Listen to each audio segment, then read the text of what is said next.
Suara saya terdengar nggak ya, Mas dan Mbak? Terdengar, Bapak. Oke. Terdengar, Pak. Ini baru 7 orang ya. 1, 2, 3, 4, 5, 6, 7.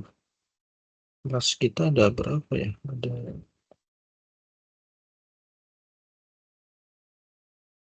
Kita tunggu sebentar ya. Kelas kita ada 15 ya.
Baik, mungkin saya mulai aja ya, Mas dan Mbak.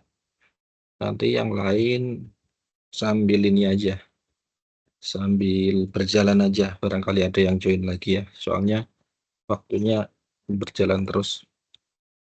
Baik, Assalamualaikum warahmatullahi wabarakatuh. Selamat malam mahasiswa mata kuliah metode penelitian atau metodologi penelitian Universitas Terbuka. Prodinya kemungkinan prodi kearsipan sama prodi ilmu perpustakaan ya. Saya belum tahu apakah ada teman-teman dari perpustakaan. Biasanya dari semester lalu sih ada 1 atau 2 orang ya dari perpustakaan. Baik, hari ini kita ada web yang pertama ya. Saya izin share screen dulu.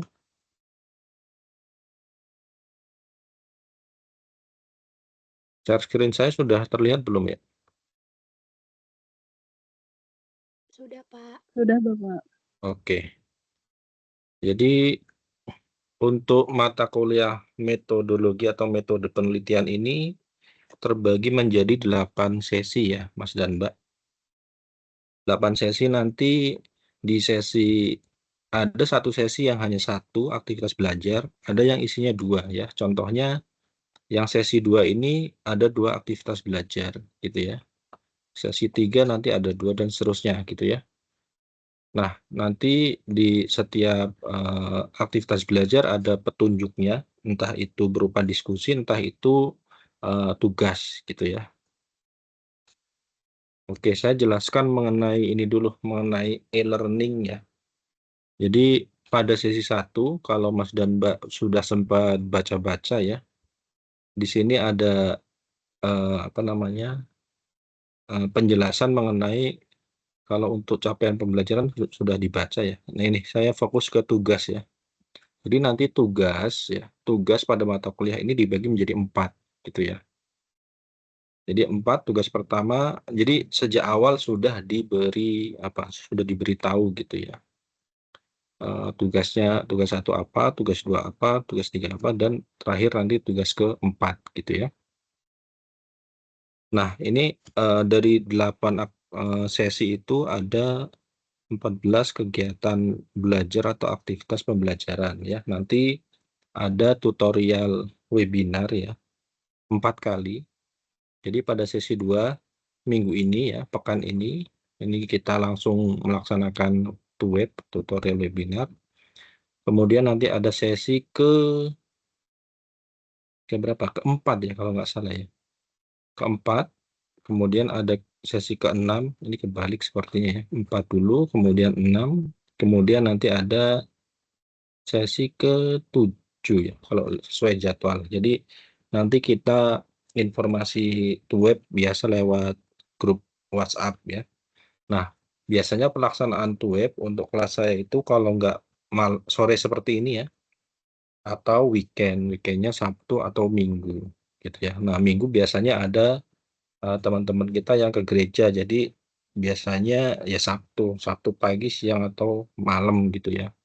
Kalau mau weekend, tapi kalau mau hari aktif kerja ya sore seperti ini, mungkin ada maghrib atau isya gitu ya teman-teman. Jadi secara umum seperti ini untuk pembelajarannya.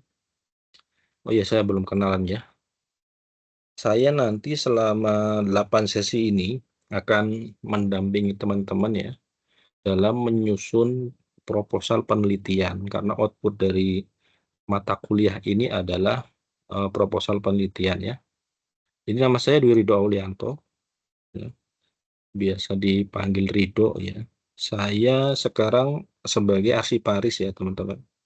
Arsiparis muda di Badan Riset dan Inovasi Nasional. Kalau teman-teman yang di Jakarta atau Bogor, Bandung, Serpong, atau beberapa wilayah ya, ada Badan Riset atau BRIN. Nah, itu saya bekerja di situ, gitu ya. Sedikit pengenalan ya. Jadi saya menjadi tutor di UT itu sejak 2022. Kemudian memegang mata kuliah metode penelitian ini baru semester kemarin. Jadi ini yang kedua ya. Saya dulu belajarnya D3 kearsipan ya, sama dengan teman-teman. Kalau teman-teman D4, saya dulu D3, kemudian lanjut S1 Perpus peminatan kearsipan, dan S2 di S2 jurusan komunikasi, peminatannya ilmu informasi dan perpustakaan. Nah, fungsionalnya arsiparis ya. Kalau teman-teman mungkin ada yang udah kerja ya sebagai arsiparis atau pustakawan. Nah, kita satu profesi yang sama ya. Kemudian mengapa saya bisa mengampu mata kuliah metode penelitian ya? Karena saat bekerja kebetulan eh, saya pernah ditempatkan di satu bidang ya, yang ngurusin sebuah jurnal, apa ya, memberikan nomor nomor apa namanya ya, nomor identitas untuk sebuah jurnal ya. Jurnal itu di dalamnya ada artikel ilmiahnya ya. Nah, makanya secara tidak langsung saya mempelajari apa itu artikel ilmiah, apa itu jurnal ilmiah gitu ya. Karena saya berada di satu bidang layanan ISSN namanya. Nomor eh, nomor seri ya, nomor serial number untuk sebuah jurnal ilmiah gitu atau terbitan berkala. Nah, saya di sana belajar apa itu artikel, jurnal dan seterusnya. Kemudian ada tawaran dari UT, mata kuliah yang saya ampu umum ya, yang reguler, kemudian baru dapat karya ilmiah beberapa semester, baru adalah metode penelitian ini, baru 2 semester. Gitu ya teman-teman kurang lebihnya. Kemudian udahlah cukup mungkin perkenalannya begitu aja ya. Nah, saya belum sempat membuat ini ya, apa namanya, daftar presensi ya. Nanti biasanya presensi untuk mata kuliah ini saya ambil otomatis dari MS Team ya. Jadi kalau teman-teman misalkan ada keperluan dan seterusnya gitu ya, baru baru ikut hanya 15 menit, 20 menit, nggak jadi masalah, yang penting teman-teman itu join ya. Karena kalau sudah join atau bergabung ke MS Team, otomatis akan tercatat nanti. Saya belum sempat membuat rekap, jadi nanti di sini ada Desi, Amiruddin, Risma, Vinky, Friska, Ayati, Rahaju, Anggun, Naranti, Talia, Wulan, Tria, Istifaril, Muhammad Rifki, dan Tandiana. Nah, nanti biasanya saya buatkan rekap ya, cuman ini belum. Nanti ketika sudah ada tugas, nanti catatan tugasnya akan saya berikan gitu ya. Mungkin sambil jalan lah, mungkin pekan ini, karena ini pekan kedua ya, kalau nggak salah. Ini pekan kedua hari pertama. Kemudian kalau melihat perkenalan yang ada di WhatsApp ya, sepertinya teman-teman dari wilayah waktu Indonesia Barat. Jadi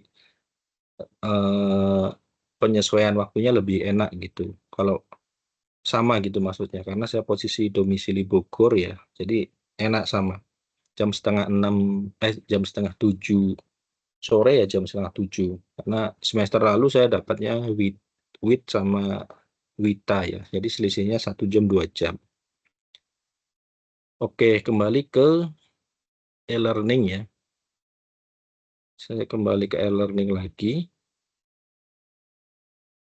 Di sesi 2, karena di sesi pertama tadi teman-teman sudah memahami jadwal ya. Jadwal, kemudian apa yang jadi capaian pembelajaran, kemudian tugasnya ada 4, apa saja tugasnya, itu sebenarnya udah di sesi 1. Nah, di sesi 2 ini ada aktivitas belajar ya. Kita akan eh, nyari tahu mengenai penentuan topik dan referensi penelitian ini ya. Kemudian di aktivitas belajar 3, karena ini sesinya sama-sama sesi 2 ya, ternyata sudah ada tugas ya.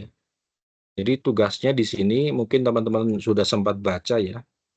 Tugasnya adalah karena pembelajarannya tentang topik ya. Jadi nanti di sini teman-teman diminta untuk membuat satu topik penelitian. Kemudian mencari, membaca, merangkum, dan mencatat minimal 10 referensi yang terlibat yang terlibat dalam 5 tahun terakhir ya. Ini 10 referensi yang relevan dengan topik dalam kurun waktu 5 tahun terakhir gitu ya. 5 diantaranya artikel jurnal dan selebihnya dari buku atau rujukan yang valid. Nanti saya berikan cara-caranya ya teman-teman. Kemudian membuat kerangka proposal atau outline berdasarkan topik dan mengunggah hasilnya gitu ya.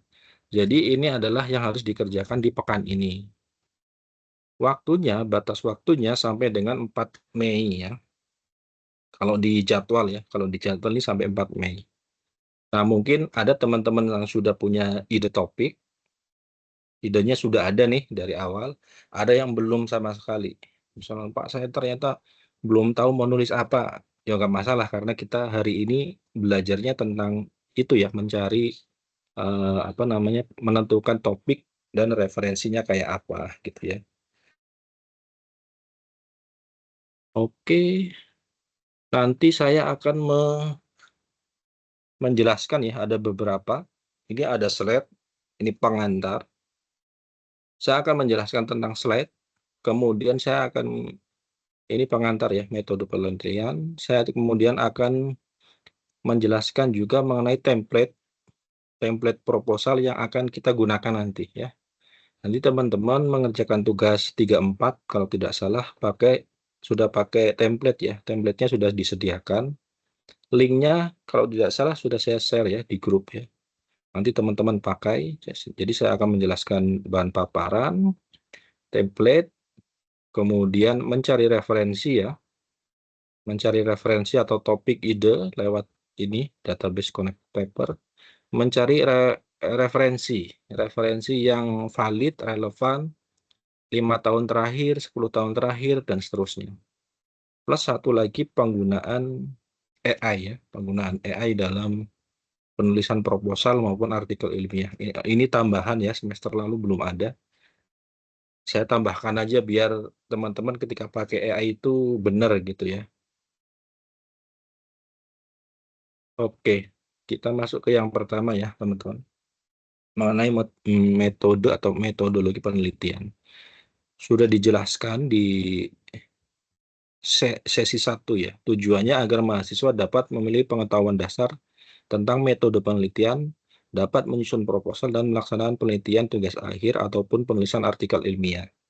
Jadi biasanya teman-teman yang mengikuti kelas metode penelitian nanti akan dilanjutkan ke mata kuliah artikel ilmiah. Sepengetahuan kami begitu sebagai tutor. Tapi ternyata ada juga yang mengambil mata kuliah karya ilmiah terlebih dahulu, baru metode penelitian gitu ya. Ya ini yang nggak jadi masalah. Intinya 2 mata kuliah itu terkait ya teman-teman. Jadi di sini menyusun proposal, yang namanya proposal itu proposal penelitian, proposal riset ya, untuk mahasiswa itu bab 1 sampai bab 3 ya. Nggak ada bab 4, 5-nya nggak ada karena belum melakukan. Nah, bab 4, bab 5 atau penulisan artikel ilmiah bisa selesai ketika proposalnya selesai, teman-teman melakukan kajiannya atau penelitiannya ya, cari data, observasi, wawancara, dan seterusnya, melakukan analisis, baru ditulis jadi artikel ilmiah. Proposal jadi dasarnya. Kurang lebih begitu sebenarnya ya, teman-teman. Bentuknya, bentuk pembelajarannya, tutorial online ya, teman-teman baca aja ya, baca yang ada di e-learning. Kemudian to web, tutorial webinar seperti ini, kita pakainya MS Team karena UT langganannya ya, fasilitas yang diberikan adalah Teams ya, bukan Zoom atau yang lain. Kemudian ada tugas ya, tugas 1 sampai 4 tadi ya. Untuk pengertiannya, metodologi penelitian berasal dari kata ini konsep ya, hanya konsep aja. Metode adalah cara ya, berarti cara atau prosedur yang sistematis untuk mencapai tujuan. Logos itu ilmu. Jadi metodologi itu yang mempelajari tentang ilmu ya. Ilmu ilmu yang mempelajari cara-cara ilmiah ya dalam melakukan penelitian untuk memperoleh data, fakta, atau kesimpulan yang valid. Jadi ketika ada kegiatan penelitian pasti ada metodenya atau cara-caranya gitu ya. Penelitiannya mau bentuknya hanya studi pustaka atau observasi, wawancara, dan seterusnya pasti ada metode, ada caranya gitu ya. Kemudian metodologi penelitian menjelaskan pendekatan, strategi, prosedur, dan teknik yang digunakan peneliti dalam mengumpulkan serta menganalisis data. Jadi dalam sebuah entah itu proposal, entah itu artikel ilmiah ya, nanti kalau di proposal biasanya bab 3 ya. Kalau di artikel ilmiah ya subbab kedua atau ketiga ada metode penelitian gitu ya. Itu nanti menjelaskan jenis metode yang digunakan seperti apa, pengumpulan datanya seperti apa, analisisnya seperti apa. Jadi pembaca kita ya sebagai pembaca, misalkan artikelnya sudah terbit, pembaca tuh bisa melihat dari metodenya, cara-cara peneliti ini atau orang ini meneliti kayak apa sih gitu ya. Kita bisa tahu lewat metodenya gitu ya, teman-teman. Dengan memahami metode penelitian, peneliti dapat memilih metode yang sesuai dengan tujuan penelitian. Itu jelas ya. Misalkan teman-teman mau membuat kajian, misal di kantor ya, kebetulan skalanya besar. Misal kami di BRIN banyak ya, arsiparisnya lebih dari 100 ya, ada 250 sampai 300 orang. Misalkan mereka mau jadi respondennya ya, kita bilang responden karena banyak, kalau informan itu sedikit. Maka yang dipilih kuantitatif bentuknya karena jumlahnya banyak. Nah, nanti bisa tuh metode yang digunakan apa sih gitu ya. Tujuan kita itu mengkaji ini untuk apa sih? Misalkan saya mau kaji, pengen tahu nih arsiparis ya. Dengan adanya kebijakan WFH tiap hari Jumat, ini dampak untuk arsiparis apa? Misal aja ya. Bentuknya kuantitatif bisa gitu ya, karena respondennya banyak gitu ya. Tapi ketika teman-teman lingkupnya nanti kecil ya, berarti nggak bisa kuantitatif, tapi kualitatif. Jadi informannya mungkin 2 orang, 3 orang, 4 orang, 5 orang, tergantung gitu ya. Ada berapa di sana. Kemudian menjamin keabsahan data, menghasilkan temuan yang dapat dipertanggungjawabkan. Ya. Jadi metode penelitian ini sudah jelas ya, menyebutkan nanti bagaimana mencari datanya, menganalisis datanya. Berarti datanya ada, fakta gitu ya. Bukan fiktif ya, bukan palsu ya. Karena nanti kalau pakai AI banyak sekali data-data palsunya ya.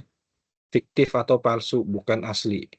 Makanya saya nanti di akhir berikan mengenai penggunaan AI gitu ya.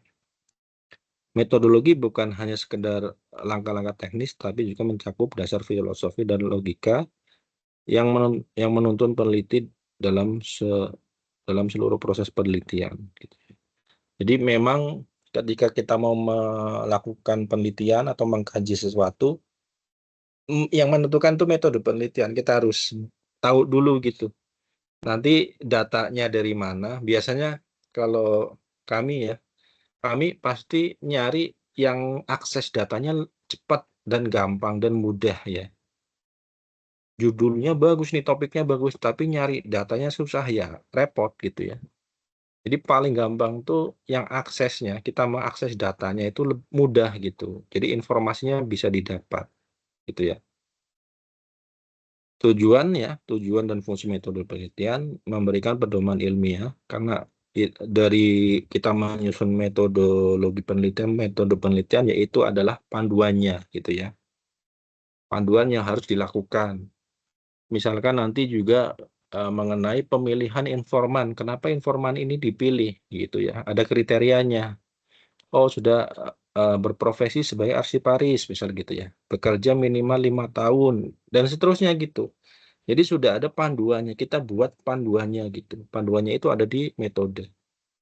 Membantu peneliti memahami langkah-langkah penelitian ya. Kemudian menentukan metode yang tepat, meningkatkan kualitas penelitian. Ya. Fungsinya sebagai panduan teknis ya, sama ya, alat bantu, kemudian acuan evaluasi hasil penelitian dan membantu peneliti memecahkan masalah.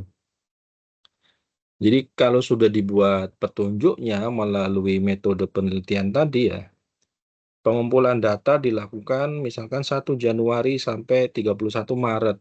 Udah jelas tuh pengumpulan datanya di situ. Kemudian responden yang dipilih adalah fungsional arsiparis Badan Riset Inovasi Nasional, misal begitu ya. Udah jelas tuh di situ, oh respondennya BRIN, jumlahnya misal 257 orang, misalnya gitu ya. Kemudian nanti misalkan ada kriteria khususnya, ya udah ditulis kriterianya. Intinya petunjuknya juga kita buat konsepnya seperti apa, gitu ya. Kemudian kalau ada teori-teori yang digunakan, ya nanti ditulis di metode. Contohnya, misalkan, nah penggunaan AI aja deh. Misalkan penggunaan AI, mahasiswa menggunakan AI. Mahasiswa ini tuh menerima si AI itu tuh seperti apa? Pengen kita ini kaji gitu ya. Kita buat kajiannya, misalkan penerimaan AI ya, khususnya ChatGPT pada mahasiswa prodi kearsipan UT tahun sekian gitu. Nah, nanti kita cari nih indikatornya, variabelnya ya. Variabelnya apa, indikatornya apa. Itu biasanya ada teorinya. Misal teorinya tentang penerimaan apa ya, TAM ya. Adalah punya teorinya ya. Kita harus cari dulu, nanti variabel indikatornya baru dimasukkan ke metode gitu. Di bagian metode kita jelaskan, kita menggunakan teori ini, variabelnya ini atau indikatornya ini gitu. Nah, itu menjadi petunjuk apa? Iya, petunjuknya. Jadi enak gitu. Kalau sudah tahu metodenya itu enak ya. Kemudian berikutnya, komponen utama, setiap komponen harus disusun secara sistematis dan saling mendukung. Ya. Ketidaksesuaian antara satu komponen dengan yang lain dapat menurunkan validitas data. Pendekatan penelitian menunjukkan kerangka pikir yang digunakan peneliti, misalkan kuantitatif, kualitatif, atau campuran. Ya ini mengidentifikasi ini gampang banget ya teman-teman.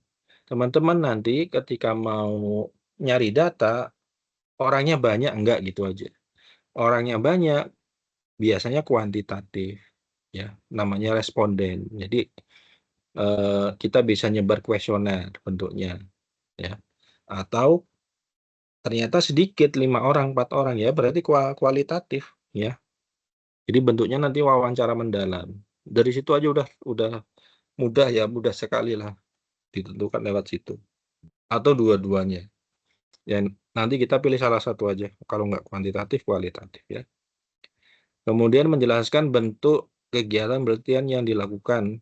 Apakah menerangkan sesuatu ya, deskriptif aja. Kalau deskriptif ada ya hanya pengelolaan arsip inaktif di sekretariat daerah bla bla bla. Itu hanya deskriptif aja ya. Kalau eksperimen berarti menguji sesuatu ya. Kita kayaknya enggak ya kalau ini eksperimen sepertinya enggak. Studi kasus berarti kasus yang ada di tempat tertentu, lokus tertentu, atau di tempat kantor Bapak Ibu, gitu ya. Ini boleh banyak ya, banyak digunakan. Jadi studi kasusnya di tempat Bapak Ibu aja gitu berlakunya. Dan seterusnya, kemudian subjek atau objek penelitian, menentukan siapa atau apa yang akan diteliti, beserta ruang lingkupnya ya. Nah, jadi ketika kita membuat nanti ya judul penelitian, baiknya ditutup pakai yang mudah itu lokasi, yang mudah ya, lokasi tempat kita kerja atau instansi tertentu. Kalau mau lebih mudah ya, maksudnya nyari datanya gampang, akses datanya gampang, ketika kita bekerja di kantor A, ya udah di situ aja. Cari cari penelitian di situ, pengkajiannya di situ yang sederhana aja gitu. Itu lebih mudah. Karena apa? Kita bisa tahu siapa sih narasumbernya nanti. Narasumbernya ya kalau nggak atasan kita, senior arsiparis yang ada di situ, atau orang yang paham ya, yang paham di situ, kita kita tahu gitu. Kita tahu. Tapi kalau teman-teman nggak dibatasi dengan misalkan tempat atau lokasi itu, ya boleh-boleh aja. Tapi tadi ketika mencari informannya juga harus benar ya. Kalau nggak dibatasi itu misalkan pakai kata Indonesia yang ada di Indonesia gitu. Nah harus nyari narasumbernya atau informannya siapa nih yang bisa mewakili gitu atas nama Indonesia. SIM nasional kah misal, berarti arsiparis yang ada di sana. Atau bagaimana, intinya dari situ aja kita bisa menentukan sendiri. Kita mau repot nggak nih ketika melakukan kajian ini gitu ya. Dengan waktu misal 2 bulan ini, bisa nggak ya kira-kira ya gitu. Nah, kalau untuk mahasiswa, kalau menurut saya sih lebih enak lingkupnya itu dibatasi dengan wilayah tempat Bapak Ibu gitu. Boleh instansi Bapak Ibu, boleh kelurahan Bapak Ibu, desa, kota, kabupaten, provinsi kalau mau lebih luas ya silahkan ya. Yang penting nyari datanya gampang gitu ya. Kemudian instrumen penelitian. Nah ini terkait juga ya. Alat yang digunakan untuk mengumpulkan data. Ya. Ketika Bapak Ibu perlu data ya, atau data nanti diolah jadi informasi. Nah ini perlu ada toolsnya, alatnya. Alatnya apa nih untuk kita bisa mendapatkan data itu? Yang paling mudah kuesioner ya, nyebar kuesioner. Tapi biasanya kuesioner digunakan untuk jumlah responden yang banyak gitu ya. Biasanya begitu. Kita susun kuesionernya dulu. Nah, ketika nyusun kuesioner pun ada kriterianya ya. Ada cara-caranya. Nggak sembarangan ya. Jadi kuesioner pun ada variabel indikator pertanyaannya tuh jelas lah pokoknya ada di situ. Gitu ya. Kemudian ada wawancara ya. Ini yang umum sekali dilakukan. Melakukan wawancara. Entah itu langsung tatap muka, ketemu ya. Entah itu lewat online ya. Lewat telepon, lewat Zoom, lewat MS Team seperti ini, itu nggak masalah. Yang penting ada proses wawancaranya. Wawancaranya terbuka tertutup, pakai pertanyaan yang sudah disiapkan atau mengalir, itu teknis kita ya sebagai penelitinya. Kita mau seperti apa modelnya gitu ya. Yang jelas ketika wawancara kita harus menentukan kriteria informannya. Orang yang akan kita wawancara itu yang seperti apa? Mereka itu bisa menginformasikan apa sih gitu. Jadi informan ya atau narasumber itu harus yang memberikan apa ya? Informasi substantif di tulisan kita gitu. Jangan teman kita sendiri yang hanya sekedar teman yang penting namanya kita ini kita pakai. Ya, jangan gitu ya. Kalau bisa ya memang misalkan arsiparis senior, media utama gitu ya, kalau arsiparis ya. Atau atasan kita nih, misalkan kepala biro, direktur, atau apa gitu ya. Nah itu silahkan ya. Misal mau ngomongin kebijakan, ya udah kepala biro kita atau Pak Direktur kita gitu, karena kebijakan. Atau tentang, misal kalau di kearsipan ya, tentang ngomongin pemusnahan arsip, ya udah apa namanya, biasanya PIC kegiatan pemusnahan arsip siapa di situ, di kantor itu, kita wawancarai. Atau tim penilai arsip siapa, kan ada SK-nya biasanya. Jadi di situ, jadi informan juga harus kita tentukan ya. Kemudian kemudian observasi.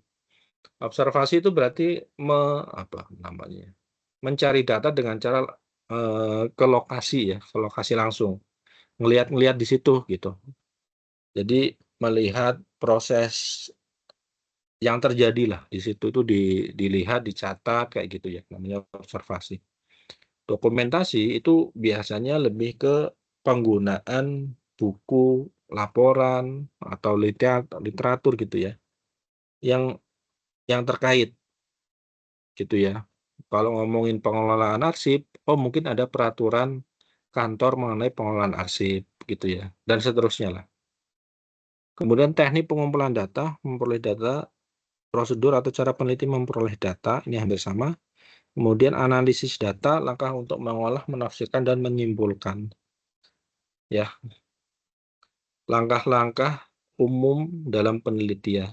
Ini pun harusnya teman-teman udah bisa ya. Mengidentifikasi masalah ya. Menentukan masalah apa yang menarik yang terjadi, yang penting dan dapat diteliti secara ilmiah. Kalau nggak menemukan masalah ya pokoknya ada apa di sana gitu. Makanya perlu observasi awal mungkin ya, biar tahu ya. Kemudian menyusun sebuah pertanyaan penelitian secara jelas dan terarah. Nanti kalau di proposal ada ya format-formatnya ya.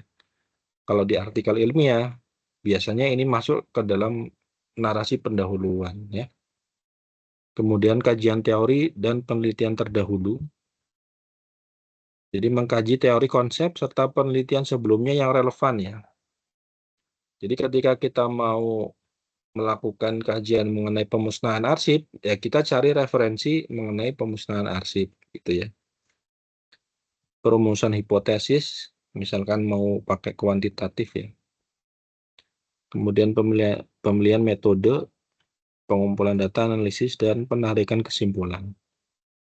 Ini sebentar ya, adzan Isya dulu sebentar ya, teman-teman.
Oke, dilanjut ya. Jadi ini langkah-langkah umum dalam penelitian, identifikasi masalah, perumusan masalah, kemudian kajian teori dan penelitian terdahulu.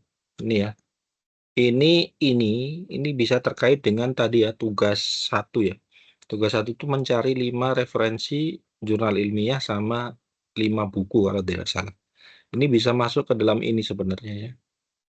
Kemudian perumusan hipotesis jika diperlukan, karena hipotesis itu umumnya untuk kuantitatif, ya, kuantitatif.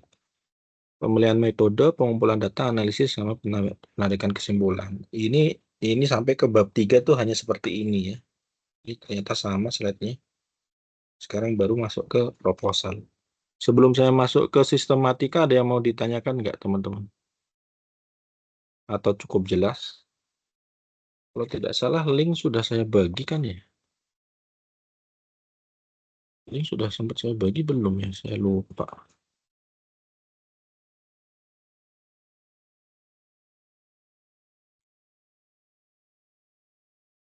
Link materi udah belum ya?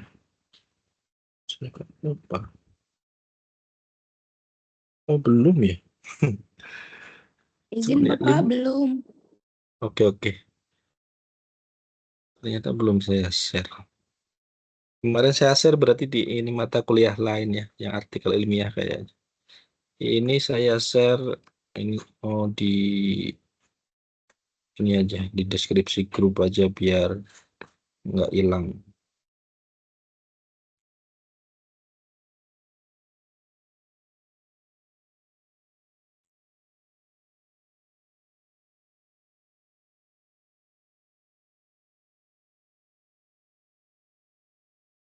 Oke, udah saya share ya. Ini teman-teman bisa baca ulang. Kemudian berikutnya, tadi pengantar ya. Berikutnya adalah ini tentang template proposal. Ini hari ini saya hanya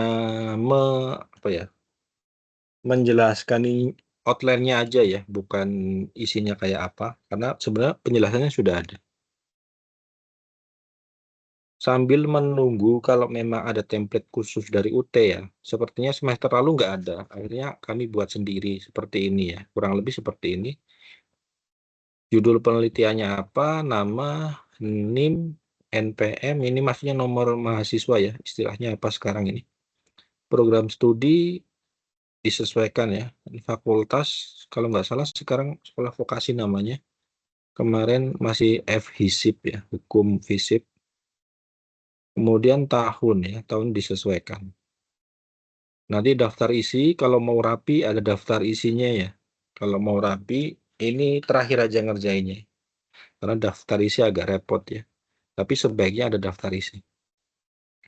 Kemudian nanti ada abstraknya ternyata ya. Abstrak itu ya, isinya itu ya ini ya sudah ada ya, latar belakang masalah, tujuan, sama metode. Kenapa nggak ada hasil di sini? Ya karena belum melakukan kajiannya.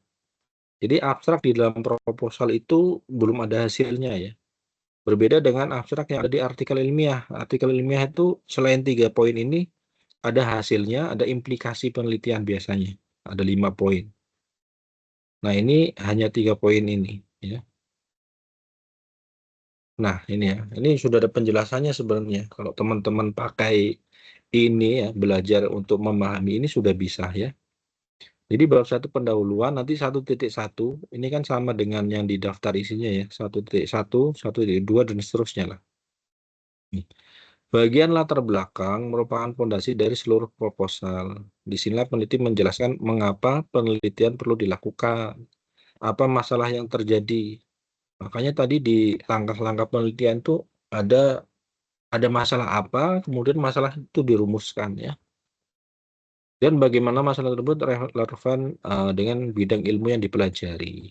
Nah, nanti teman-teman sebisa mungkin judul proposalnya ya, atau kajiannya atau penelitiannya itu ya tentang kearsipan, karena prodinya kearsipan kayak ya teman-teman ya semua ya.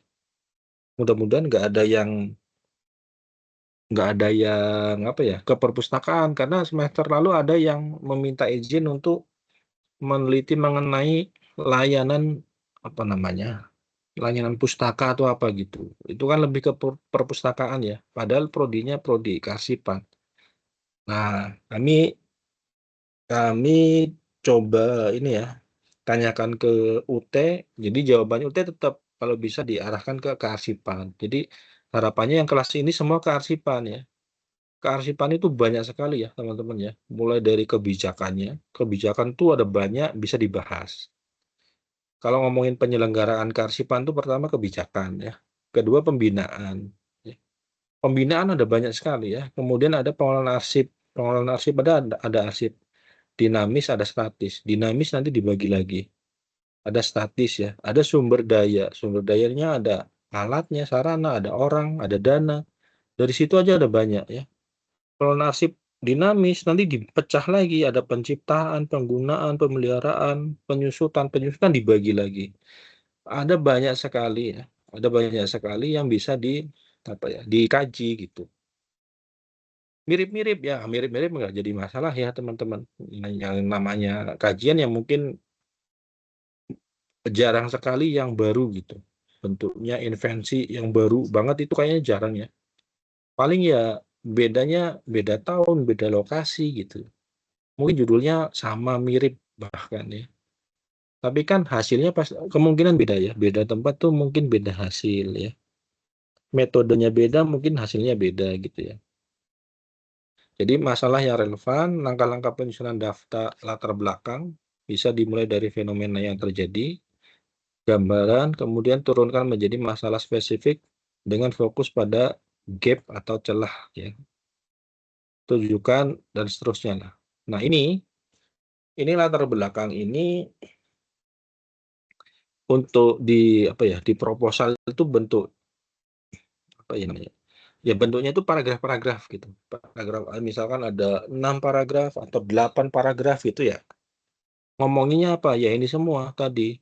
Ada masalah apa, mengapa masalah itu perlu dibahas, kemudian ada kesenjangan apa antara teorinya dengan kondisi di situ. Ada sesuatu lah, ada sesuatu yang kurang pasnya atau celahnya atau gapnya gitu ya. Contoh pointer, misalkan perkembangan ngomong hanya sebagai ilustrasi ya. Contoh pointer, jadi misalkan kita membuat latar belakang, kalau bingung ya, bikin pointer ya, teman-teman. Pointer tuh ya kayak gini, poin-poin apa aja yang kira-kira akan dibahas seketemunya dulu. Misalkan ini belum melakukan observasi sama sekali ya, belum melakukan observasi sama sekali, kita tentukan topiknya tentang apa ya, pemusnahan arsip misal. Ya udah, berarti ngomongin pointer dalam latar belakang ya, poin-poin tentang pemusnahan arsip.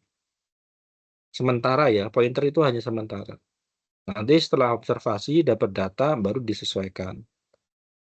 Entah itu kondisinya, entah itu masalahnya, entah itu nanti teori yang dipakai, pokoknya nanti disesuaikan. Ini hanya contoh aja. Misalkan ngomongin elektronik ya, ada SPBE. Oh, perkembangan arsip elektronik dengan adanya SPBE. Kemudian ada kendala ya. Ini ada kendalanya. Kemudian ada penelitian ini penelitian dari seterusnya kayak gini. Nah, dari sini kalau dibentuk proposal 1-2-nya itu melakukan membuat ya, bukan membuat rumusan masalah. Rumusan masalah merupakan bentuk pertanyaan penelitian yang menjadi inti dari penelitian. Pertanyaan jelas fokus ya. Ciri-ciri rumusan masalah spesifik, tidak terlalu luas dan seterusnya. Nah, biasanya rumusan masalah itu cukup satu cukup ya, 1-2 itu cukup lah, nggak usah banyak-banyak. Karena nanti ngomongin bagaimana efektivitas penerapan aplikasi Serikandi, misal kami Sinarbrin ya, Sinarbrin dalam ini tuh, ini bahas ini pun banyak gitu ya. Efektivitas itu indikatornya apa? Dikatakan efektif. Harus cari dulu teorinya ya. Efektif tuh ketika tepat waktu, misal gitu ya. Cepat, tepat, akurat ya itu lah. Itu kan cari indikatornya. Jadi cukup satu, nggak perlu di breakdown ya. Nggak perlu di breakdown jadi 5, 6, nggak perlu. Termasuk kalau di artikel ilmiah pun sama. Jadi kalau teman-teman nanti satu pun nggak masalah ya. Satu tapi inti dari tulisan gitu ya. Jadi ini ngomongin judulnya misal efektivitas penerapan ini ya. Aplikasi Serikandi misal dalam pengelolaan arsip digital di lingkungan Kementerian X gitu. Ya udah ini judulnya, rumusannya jadi tambahin pertanyaannya bagaimana. Kalau udah bagaimana tuh jawabnya ya banyak gitu ya.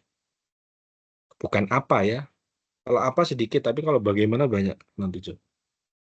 Setelah itu turun ke 1.3 tujuan. Tujuannya apa ya?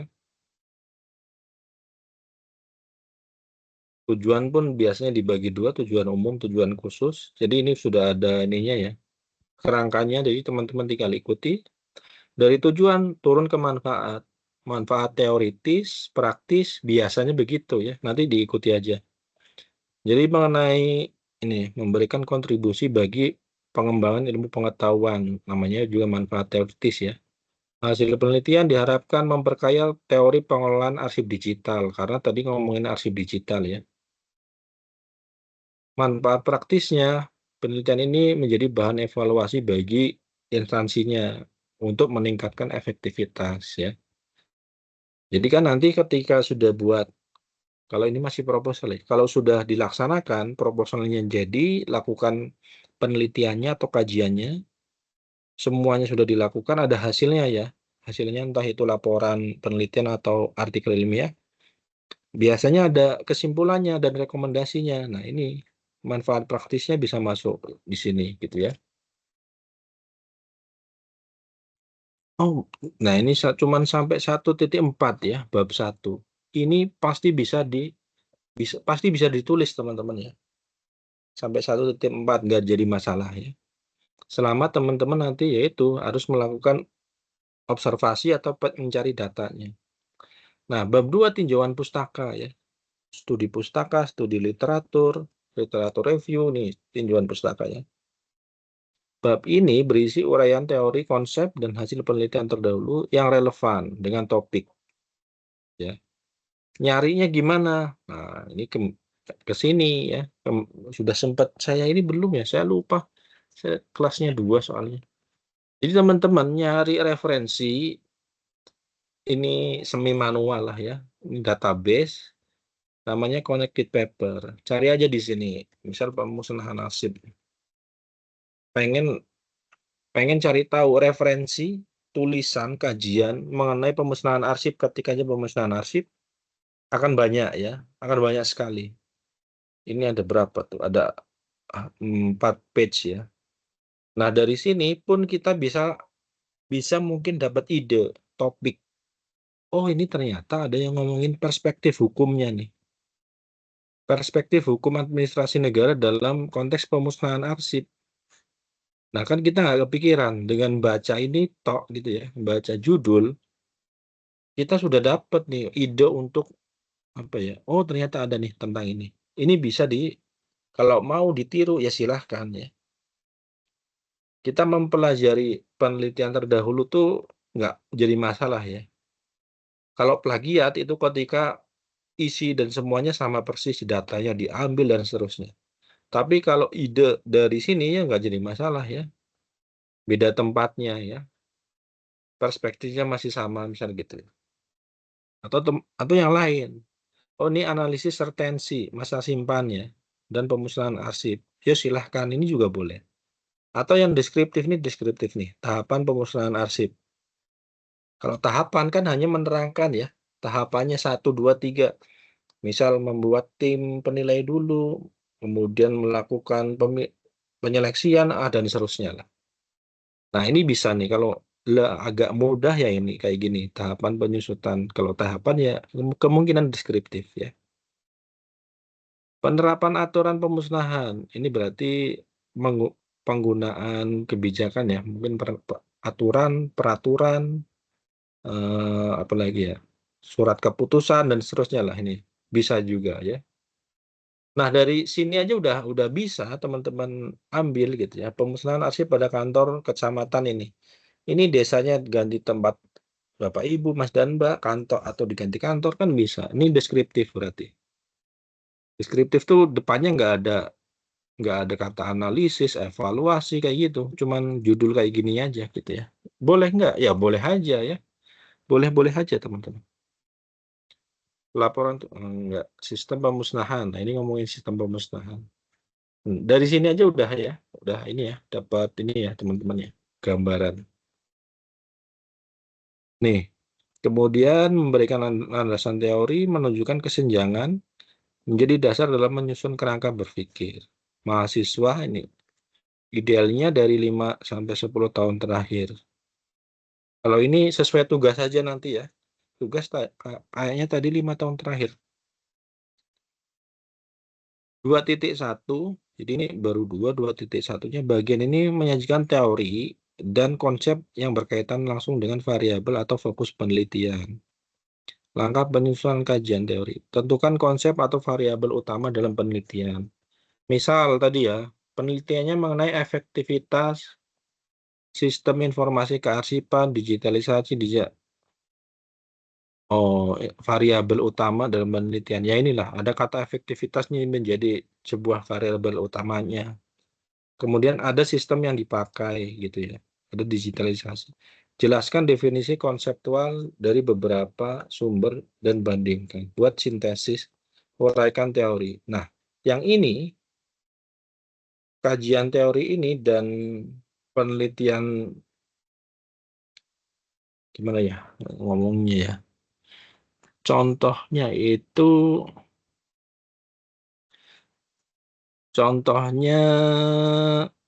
gini deh. Jadi ketika ngomongin kajian teori ini, dari judul ya, dari judul teman-teman nanti, dari judul itu nanti dibuat beberapa poin ya, beberapa pointer. Pointernya itu apa? Pointernya itu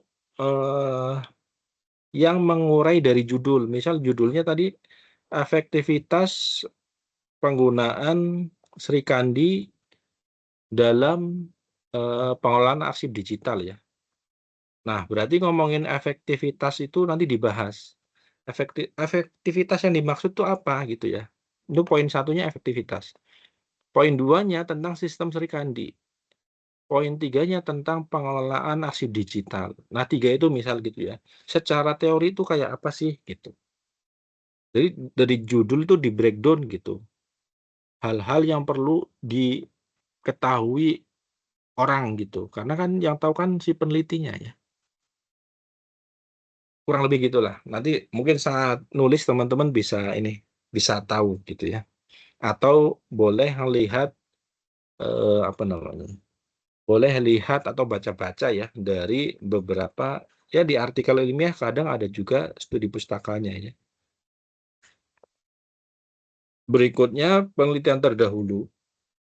Penelitian terdahulu itu maksudnya kita cari penelitian yang sudah ada gitu, yang sudah terbit, yang topiknya sama dengan topik yang akan kita kaji. Pilih minimal 5-10 penelitian terdahulu dari jurnal atau laporan ilmiah. Bagusnya itu dari jurnal ilmiah ya, bagusnya. Sajikan dalam bentuk tabel atau paragraf komparatif membandingkan. Jelaskan kesamaan, perbedaan, tunjukkan aspek kebaruan, novelty, atau celah yang akan diisi. Jadi dari 10 penelitiannya itu nanti ditulis ya, nama, judulnya apa, temuan utamanya apa, keterkaitan dengan penelitian sekarang apa, ditulis ya menjadi dasar analisis efektivitas, membandingkan faktor, dan seterusnya kayak gini. Jadi dari ke-10 itu nanti ada keterkaitannya gitu. Nah, membuat ini caranya gimana nih? Caranya ada tadi ya, yang ini udah ketemu tadi ya, connected paper. Dari connected paper dibuat tabel ya, kayak gini itu bisa. Contohnya yang pertama ini. Ini aja masukin ke tabel ya bisa aja. Judulnya berarti ini, kemudian penulisnya ini gitu ya. Sumbernya jurnal ini, isinya apa? Ya udah dibuka dulu, dibaca. Ada di abstrak mungkin, ada di kesimpulan mungkin gitu ya, dibaca dulu. Nah, yang kedua, database yang perlu teman-teman tahu, yang ini ya, sciencespace.com nih.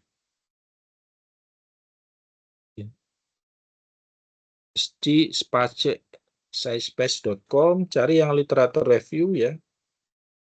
Ini di sini. Ketik aja pemusnahan arsip misal. Karena tadi ngomongin pemusnahan arsip ya. Apapun ininya lah, apapun topiknya yang nanti teman-teman pengen cari apa. Nah, nanti akan muncul ya, akan muncul seperti Aduh, masih loading. Oke. Ini akan muncul jawaban ya, 5 paling atas ya. Jadi di sini karena pakai versi gratis ya. Ini kan saya pakai versi gratis.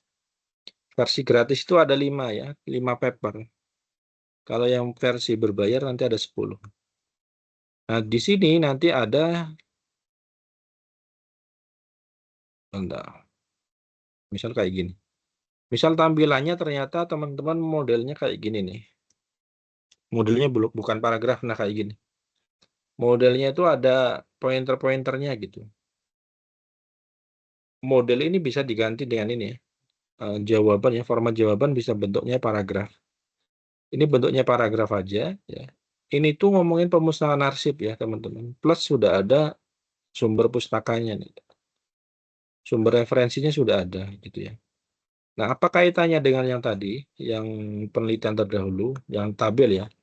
Kalau pakai database ini, di bawahnya itu sudah bisa membuat perbandingannya. Nih, penyusunan arsip di Dinas Perpustakaan Madiun ya. Pemusnahan itu salah satu penyusutan ya. Nah, di sebelah kanan, nih, kanan ini tuh bisa menambahkan kolom baru. Ini insight-nya sudah ada. Ini ya, ini insight-nya itu sudah ada ya. Insight itu berarti ya isi dari tulisan ini, kurang lebih begitu. Yang kanan ya, create new column ini klik aja. Bukan create new ya. Bawahnya aja ini sudah ada ya maksudnya. Di sini ada metode yang digunakan, klik aja metodenya apa. Nanti akan muncul ya. Kalau masih bahasa Inggris ya diganti ya. Bahasanya Indonesia. Bahasanya bahasa Indonesia ya, metode. Nah, ini udah membandingkan teman-teman ya. Referensi sudah ada. Ini misalkan 10 dari 100 ya. Nomor 1 mau dipakai, ya udah mau cari tahu informasi apa. Insight-nya sudah ada, metodenya ada. Pengen tahu hasilnya, ya udah klik aja hasilnya. Tulisan ini tuh hasilnya apa sih gitu ya. Ini hasilnya ada. Kemudian kesimpulannya apa ya ini. Jadi dengan adanya ini teman-teman membuat sebuah tabel ya, perbandingan penelitian terdahulu ya. 5 sampai 10 penelitiannya, nyari 10 pun gampang ya. Dalam 10 menit udah ada nih. Judulnya apa, insight-nya apa. Tinggal nyari keterkaitan atau perbedaan dengan apa yang akan kita kaji ya. Gitu ya teman-teman. Ini nomor 1 udah muncul. Nanti nomor 2 ini muncul juga. Nomor 3 muncul juga. Ada semua. PDF-nya mau dibuka juga ada gitu ya. Jadi nyari referensi gampang banget ya teman-teman ya. Jadi nggak ada alasan teman-teman nggak bisa jawab, cari referensinya nggak ada gitu, nggak ada alasan karena ini ada ya. Plus informasinya tanpa teman-teman baca ya. Kalau mau baca ya berarti dibuka kayak gini. Teman-teman mau baca ya buka dulu, abstraknya dibaca gitu ya. Simpulkan sendiri gitu. Tapi kalau mau yang lebih singkat ya ini, musnahan arsip, insight-nya sudah ada di sini ya. Ini contoh aja ya, teman-teman.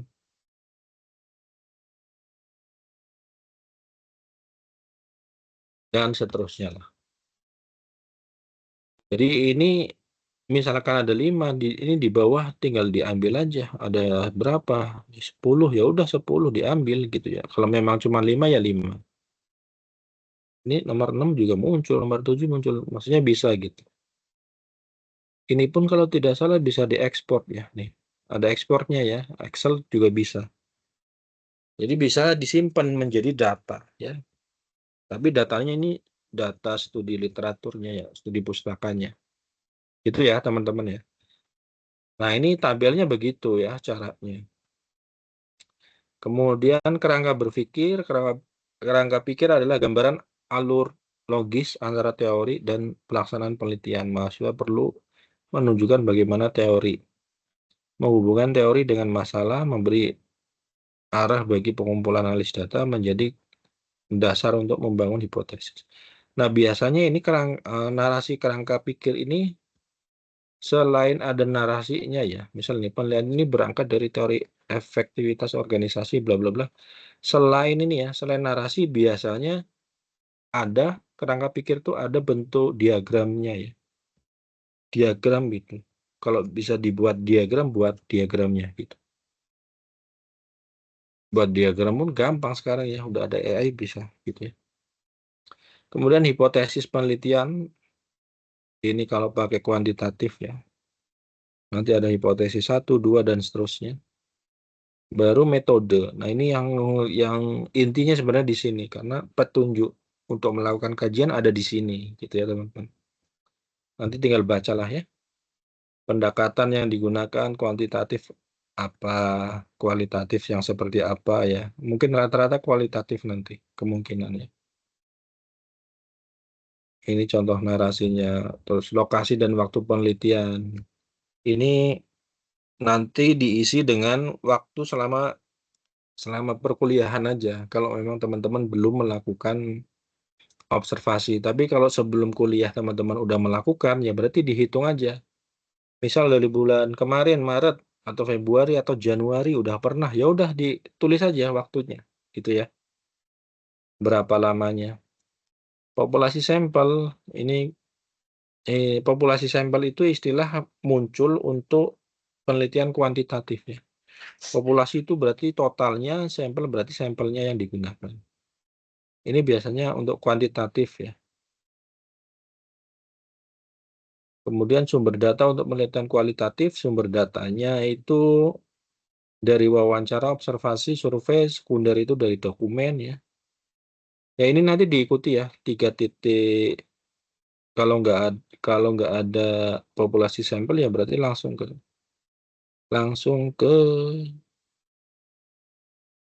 sumber. Tapi ada ya informannya. Ini mungkin nanti diganti ya. Ini nih informan ya. Ya nanti disesuaikan lah, saya agak 34, kemudian 35 teknik pengumpulan datanya, wawancara. Nah, di sini tuh di bagian-bagian ini ya, 34, 35, ini bukan pengertian ya. Diisinya tuh nanti bukan pengertian.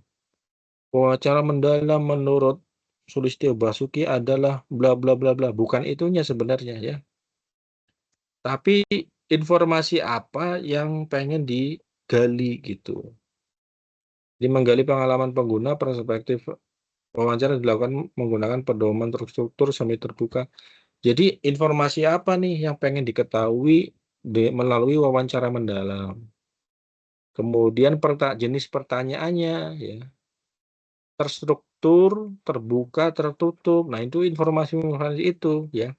Bukan pendefinisi karena masih banyak yang nulisnya pakai wawancara mendalam. Kemudian wawancara mendalam adalah menurut ini, bukan begitu sih sebenarnya ya. Termasuk yang observasi. Ketika observasi mau nyari tahu apa sih gitu. Oh, mencari tahu kebiasaan arsiparis ketika melakukan pembuatan surat misal gitu. Ketika penataan box gitu. Nah, itu ditulis di sini. Observasinya itu dilakukan untuk apa? Bukan pengertiannya, bukan observasi menurut Sugiono. Bla bla bla bla, bukan itunya ya, tapi informasi apa yang pengen diketahui ketika melakukan observasi, termasuk studi dokumentasi ya. Jadi melakukan studi dokumentasi untuk memperoleh informasi apa. Kemudian jenisnya, jenis dokumennya itu apa, laporan kegiatan, laporan tahunan, penelitian, dan seterusnya dituliskan. Kalau ada FGD ya FGD dilakukan untuk memperoleh informasi apa, gitu ya. Jadi bukan definisi. Kemudian instrumen penelitian tadi ya, pedoman wawancara, kuesioner, teknik analisis data, nanti kalau kuantitatif biasanya pakai aplikasi tertentu ya. Kalau yang kualitatif secara umum ya, yang umum sekali digunakan analisis datanya itu menggunakan model ini ya, Mills-Habermas itu ada 3 ya. Reduksi, penyajian data, sama penarikan kesimpulan. Umumnya ini hampir rata-rata ini biasanya yang dipakai.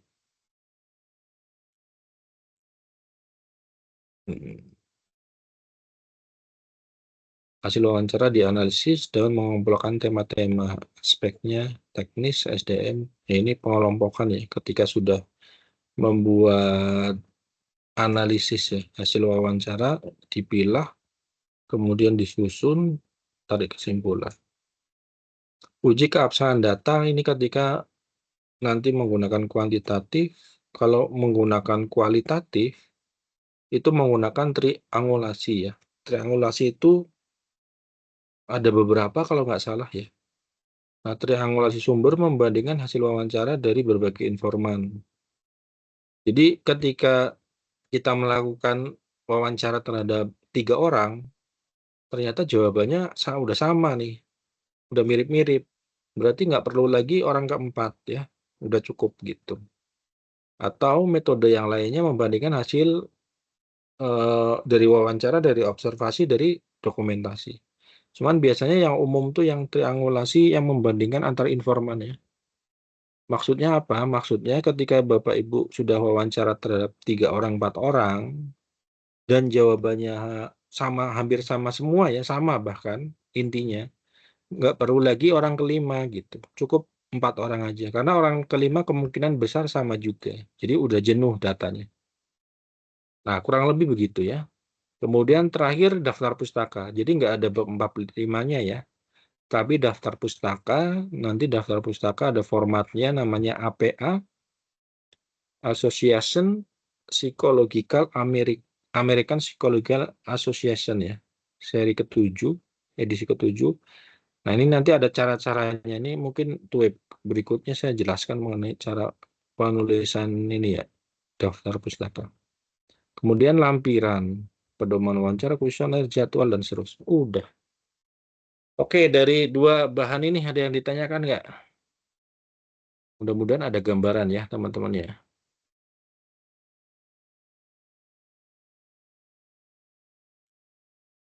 Mudah-mudahan ada gambarannya setelah tahu pengantar tentang metode, kemudian apa ini sistematika penulisannya ya, proposal.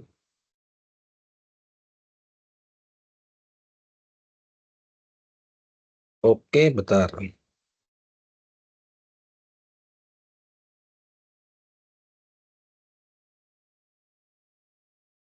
Kita lanjut ya, ini 2 tadi udah. Iya, satu lagi yang tentang ini nih, penggunaan AI ini. Oke, ini ya.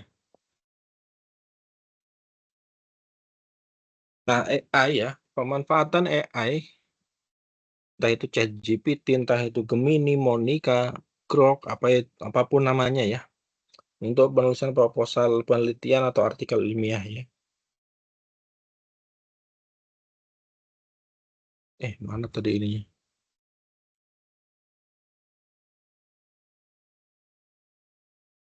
Nah, ini. Jadi posisi AI dalam perkuliahan. Jadi mahasiswa tetap sebagai penulis utamanya. AI dipakai untuk membantu berpikir, menyusun, merevisi. Jadi sekali lagi ya teman-teman, AI itu hanya sebuah tools, alat ya. Alat itu boleh kita gunakan, boleh enggak sebenarnya gitu ya. Enggak dipakai pun enggak masalah ya. Tapi mau dipakai ya silahkan gitu ya. Kebetulan kalau saya terhadap AI, saya membolehkan teman-teman pakai AI ya. Untuk mempercepat, memudahkan ya. Memudahkan untuk apa? Misalkan membuat parafrase. Parafrase apa ya? Mungkin nanti di web 2 ya. Parafrase itu misalkan kita ngutip sebuah kutipan ya dari artikel jurnal ilmiah. Yang namanya ngutip itu melakukan copy paste gitu ya. Nah, copy paste itu biar nggak menjadi plagiat ya, harus menuliskan sumbernya. Sumbernya udah ditulis, tetap aja terdeteksi Turnitin namanya nanti. Ada aplikasi untuk mengecek ya. Mengapa tetap terdeteksi padahal sudah ada sumber referensinya? Karena copy paste plek ketiplek gitu, teman-teman. perlu dilakukan parafrase, merubah ya susunan kalimat dan seterusnya itu, tapi maknanya masih sama. Manual bisa ya, kalau secara manual bisa aja gitu. Nah, adanya AI tools itu, kita gunakan AI untuk melakukan parafrase. Boleh nggak? Ya boleh aja. Itu ya teman-teman. Di AI itu sebagai kalau ini ya asisten kita. Kalau kita sebagai saya punya atau teman kita gitu ya. Untuk apa? Banyak diskusi, brainstorming, cari ide dan seterusnya. AI yang paling mudah di WA pun ada ya, di WhatsApp ada apa itu? Ada Meta ya. Ketik aja @meta. Kamu mau diskusi apapun. Ini masih bingung nih, mau topik apa? Pakai Meta yang ada di WA. Itu gratis ya. Kalian boleh tanya di situ. Atau yang lain, Gemini atau ChatGPT atau apapun yang teman-teman pakai, gitu ya. Kemudian mahasiswa sebagai penulis utama ya. Jadi AI itu bukan penulis, ini tool saja boleh digunakan. Tutor, kita sebagai tutornya ya pengarahnya ya, mengawasi ya. Yang dibolehkan ini brainstorming ide topik ya. Silahkan aja ya brainstorming. Ininya mana sih? Contohnya ya, nih misal mau pakai Gemini mau cari apa ya udah ini aja diskusi aja gitu teman-teman.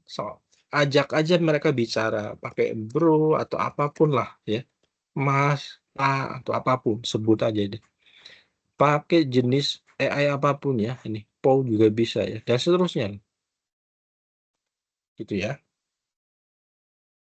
Kemudian membuat alternatif judul. Nah ini kalau bingung-bingung udah ada contohnya tadi aja deh, saya buat contoh ini. Contohnya ini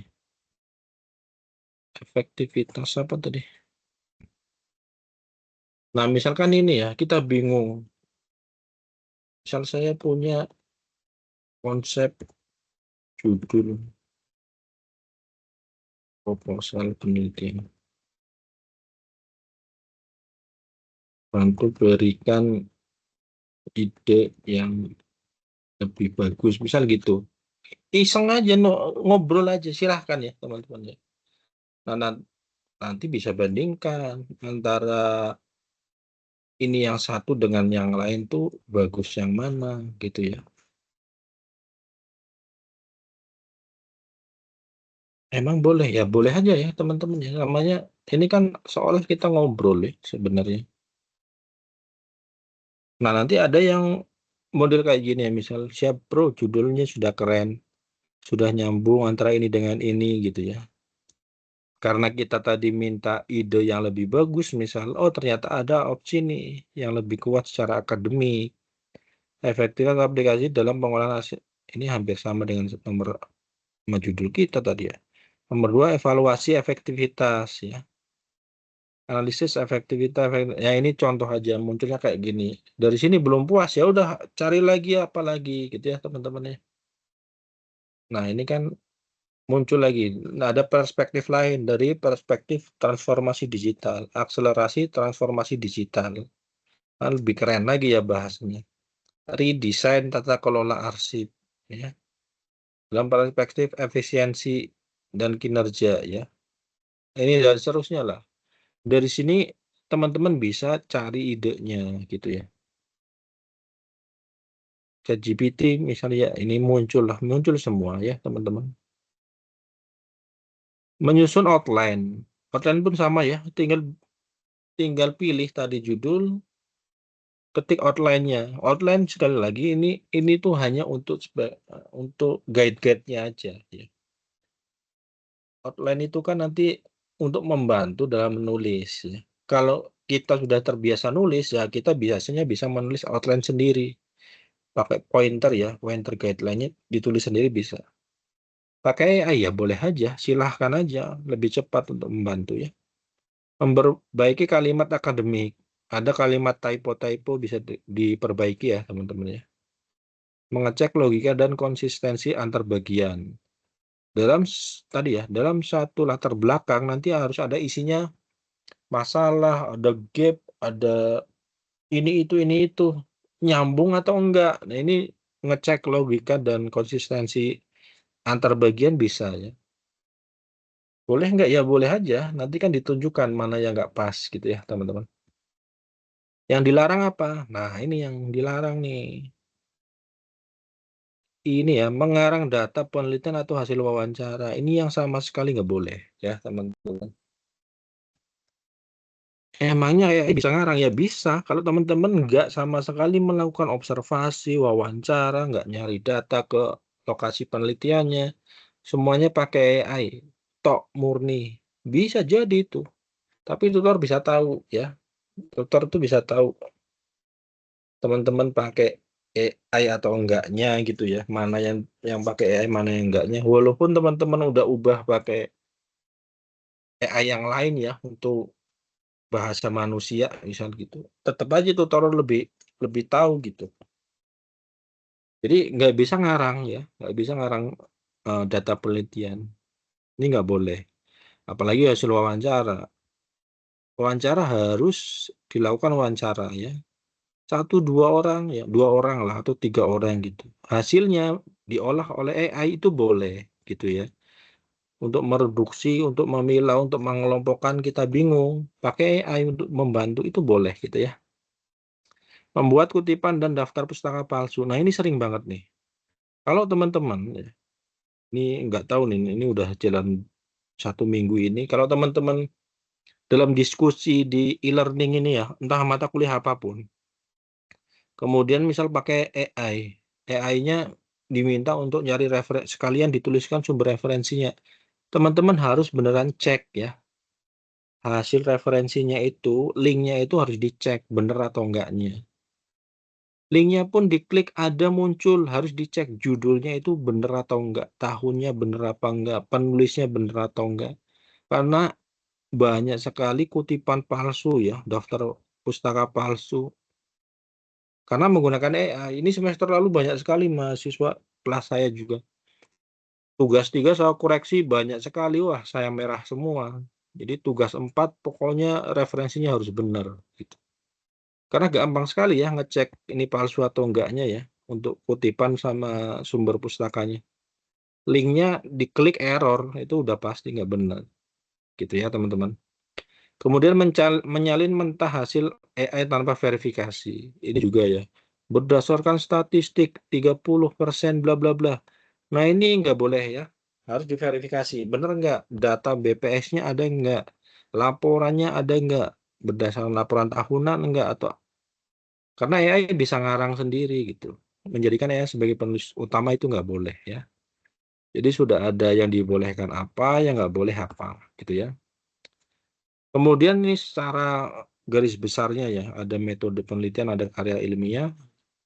Kalau metode penelitian ya cari topik ya, tentukan masalah, pilih judul, susun bab 1, 2, 3, selesai ya. Ini cek konsistensi dan edit, maksudnya biar nyambung antara judul sampai terakhirnya. Bab 4, 5-nya nggak ada. Kalau yang karya ilmiah ya beda lagi ya, judul, susul pendahuluan, metode, hasil pembahasan, simpulan, abstrak, sama edit ya. Jadi dari proposal dilakukan penelitiannya, outputnya jadi karya ilmiah atau jadi laporan tugas akhir, laporan apa ya, penelitian gitu ya, macam-macam. Nah, kalau ini prom yang singkat-singkat ya. Jadi ada ini saya tulis ada berapa ya? Ada banyak kayaknya. Ada 15-an ya, mungkin ada 15-an. Mulai dari menentukan bidang minat apa, bantu saya cari bla bla bla. Ini misalkan ya, ini copy paste ke AI-nya gitu ya. Tapi ini versi singkat ya, harusnya lebih panjang lagi. Kemudian dari bidang minat itu, misal minta 5 ya. 5 itu disaring jadi 2 gitu ya. Saring jadi 2, kita minta yang datanya mudah dijangkau. Misal kita belum kepikiran nyari datanya kayak apa. Nah, dari bantuan AI itu dari 5 jadi 2. Kita kan harusnya bisa mikir nih, oh 2 ini terus datanya lebih mudah yang mana gitu ya. Kemudian dari 2 topik ini pilih salah satu ya. Kemudian topiknya identifikasi 5 kemungkinan masalah dari topik itu. Nah, ini kan udah jelas ya, enak ya. Ini bantuan aja, bantuan untuk apa sih masalah penelitiannya gitu ya.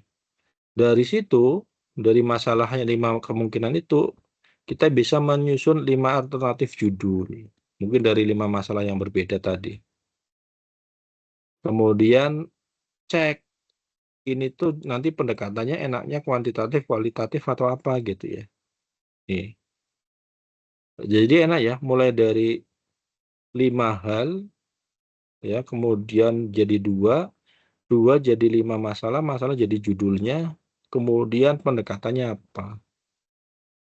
Kemudian kerangka latar belakang ya ini, buat kerangka latar belakang ada fenomena, kondisi fenomena yang terjadi, kondisi ideal, gap, celah, dampak, urgensi, fokus. Nah, ini udah detail ya.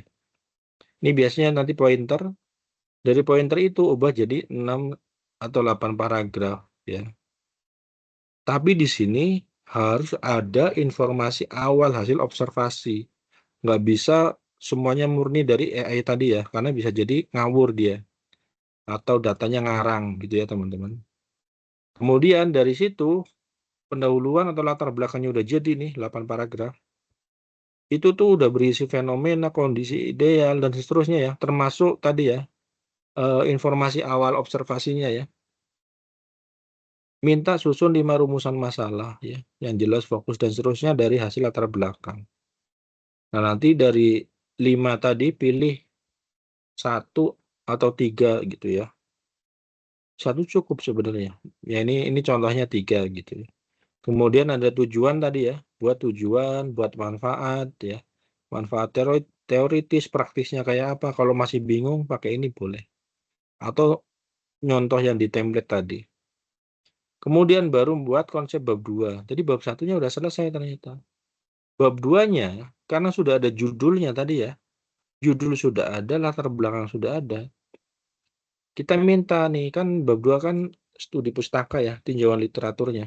Identifikasi konsep utama apa, ya, subbahasan dan kata kunci untuk mencari literatur. Ya udah ini. Nanti baru buat kerangka ada teori, penelitian terdahulu, kerangka pikir, hipotesis, hampir mirip kayak tadi ya. Kemudian buat kerangka pikirnya bab 3 jadi. Jadi ini sedikit apa ya, kayak tahapannya ya, kayak tahapan gitu. Nah, ini instruksi singkat, kalau mau diperpanjang juga bisa. Karya ilmiah hampir sama. Terakhirnya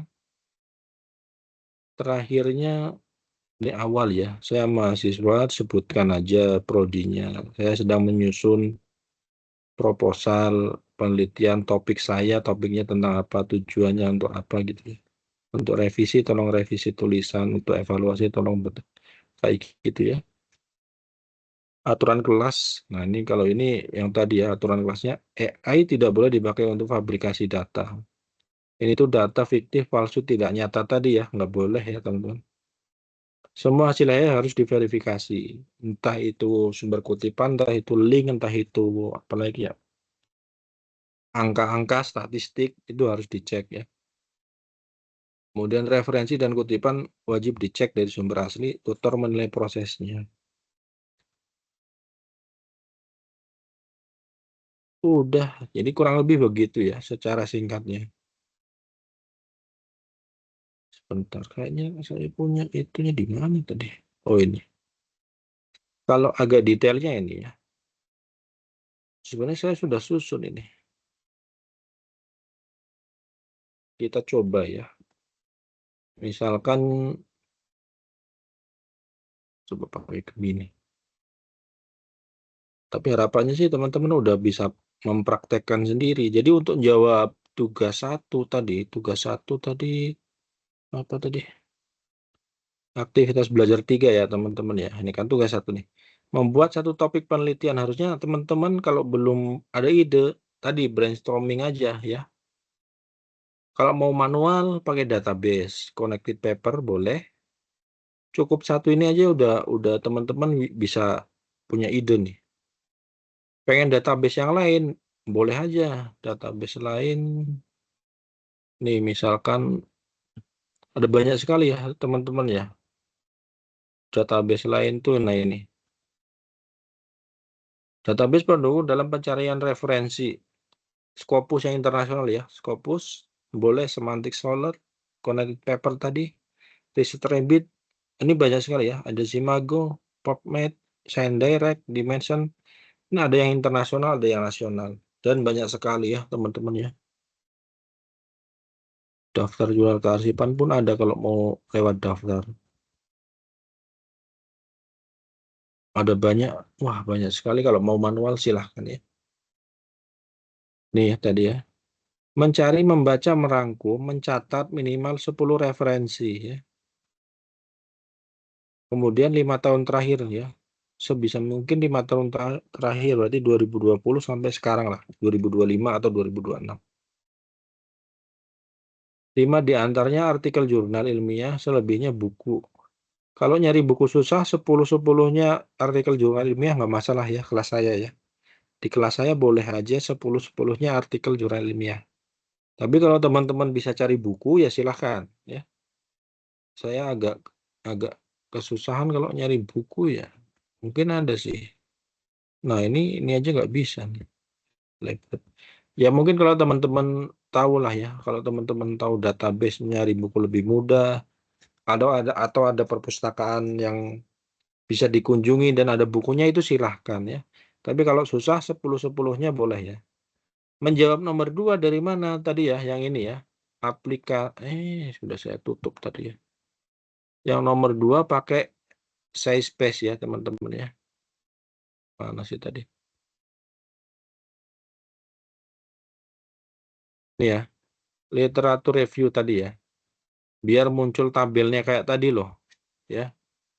Jadi nomor 1 oke. Nomor 2 juga terjawab ya. Pakai size space ini. Kalau mau manual ya silahkan pakai connected paper satu-satu di copy paste tadi ya. Mana tadi? Membuat kerangka proposal outline berdasarkan topik, penelitian, dan referensi yang sesuai. Membuat kerangka proposal. Kerangka proposal itu kan berarti ini ya. Kayak gininya ya. Coba kerangka proposal.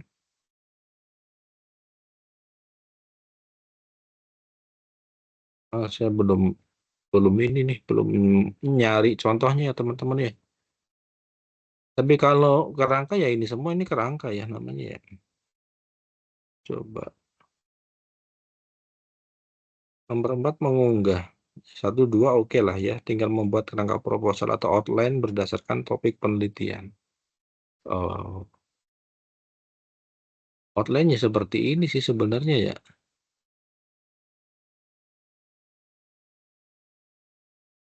Cuman isinya apa gitu ya. Di latar belakang itu pointernya itu apa aja gitu ya. Nah, sekarang kita coba ini ya. Ini simulasi sebentar aja. Kayaknya tinggal masih ada waktu lah sedikit. Misalkan pakai apa ya? Ini tadi ya, pakai Gemini. Pakai Gemini.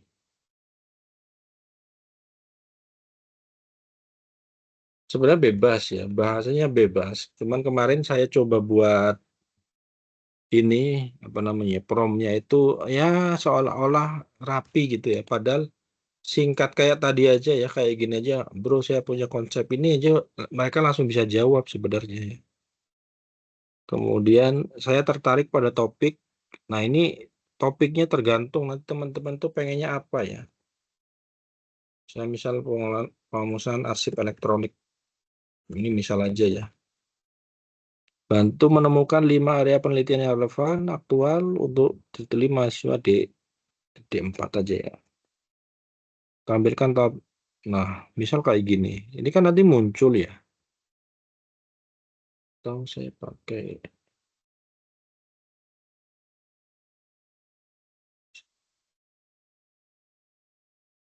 ChatGPT. Nah, ini kan udah muncul.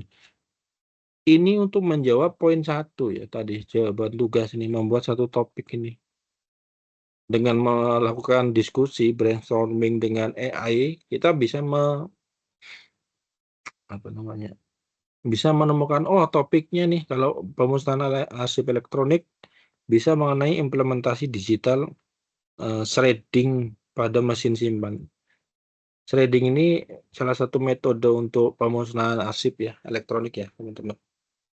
Atau prosedur pemusnahan arsip pada aplikasi Srikandi. Padahal kita nggak ngomongin Srikandi, tapi dia kan udah tahu ya Srikandi kayak apa. Dari topik penelitiannya apa, ada masalah yang ditelitinya apa nih di sini, bagaimana efektivitasnya, evaluasi alur pemusnahannya, legalitas dan otentisitas berita acara pemusnahan. Ini aspek hukum nih, ini bagus nih yang kayak gini. Legalitas dan otentisitas berita acara pemusnahan digital. Karena biasanya yang umum dikaji oleh teman-teman mahasiswa ya prosedurnya kayak apa, tahapannya kayak apa gitu ya. Nah ini dari sisi legalitas, bagaimana kekuatan hukum gitu ya. Karena pemusnahan data pada layanan cloud storage. Ya. Nah ini udah dapat nih berapa? 1, 2, 3, 4, 5. Ada 5. 5 dengan masalah yang kemungkinan ditelitinya apa, objeknya apa gitu ya. Alasan topik ini penting itu apa gitu ya teman-teman ya. Misal saya pengen yang ini. Oh pakai ini aja deh. Oh ini aja deh. Sebenarnya bisa ya, dari baca ini aja kita bisa ya. Bisa ngambil, oh ini bagus, oh yang ini bagus, misal gitu. Tapi misal ini saya pakai prompt tadi aja deh. Udah bikin prompt-nya soalnya. Misalkan kita pakai prompt ini. Dia merekomendasikan apa ya? Dari 5 diambil 2. Nah ini instruksinya ya. Dari hasil tersebut, bantu pilih topik penelitian yang mudah dijangkau datanya. Ya, bisa diselesaikan dalam waktu 1-2 bulan, maksudnya menyesuaikan waktu kelas kalian ya. Cocok untuk penelitian mahasiswa memiliki nilai akademik. Berikan 2 rekomendasi. Nah, coba. Ini rekomendasi 1, evaluasi kepatuhan pemusnahan arsip berdasarkan JRA. Tadi ada nggak sih yang JRA? Ini ya, prosedur pemusnahan. Ya. Rekomendasi sudah keabsahan prosedur berita acara pemusnahan. Nah, ini yang tadi yang legalitas. Yang ini ya. Nah, udah nih tinggal kira-kira, dari 2 ini yang mana ya gitu. Ya udah kita tentukan ya. Perbandingan untuk membantu memilihnya. Ini sudah ada ya sumber data utama, daftar file, vs tabel JRA. JRA setiap kementerian lembaga instansi itu kemungkinan ada ya. Daftar filenya berarti arsip musnahnya. Ya. Dokumen berita acara, ketika pemusnahan kan ada ya dokumennya. Metodenya kualitatif deskriptif, studi dokumen wawancara. Waktu pengerjaan sekian, sekian. Nah, ini kan bisa dilakukan ya, dua-duanya bisa. Tapi yang kira-kira mudah yang mana gitu ya. Udah deh ketemu gitu ya teman-teman ya. Mencari masalah penelitian dan seterusnya lah. Kurang lebih begitu ya teman-teman ya simulasinya. Jadi silahkan aja kalau untuk ngobrol diskusinya boleh ya. Ini kan enak dengan kita ngobrol begini, ternyata yang nggak kita pikirkan nih tadi ya. Contohnya ini ya. Penelitian ya apa pemusnahan arsip elektronik kan saya nggak kepikiran mengenai legalitas tadi. Saya kepikirannya ya ini prosedur yang ini yang umum-umum ini. Dengan adanya 5 ini kita terbuka nih memungkinkan nggak ya membahas tentang ini legalitas dan otentisitas berita acara pemusnahan mungkin arsip yang biasa aja jangan yang di digital ya. Kalau yang biasa kemungkinan instansi Bapak Ibu sudah melakukan pemusnahan gitu ya. Ini bisa di apa namanya? Dipakai gitu ide tentang ini. Yang penting mereka sudah melakukan pemusnahan gitu. Nanti tinggal berita acaranya ada enggak, SK tim penilainya ada enggak dan seterusnya. Nah, itu sambil observasi, sambil wawancara kayak gitu ya. Enak kalau itu kalau kita udah nemu apa namanya, sudah menemukan topiknya ya, apa yang mau dibahas, nanti kira-kira masalahnya apa yang akan diteliti, dikaji, objek penelitiannya, bahan-bahan yang diperlukan ya, ini ada ya. Udah tinggal ikut buat itunya ya, buat kerangka ininya coba. Misal ini ya.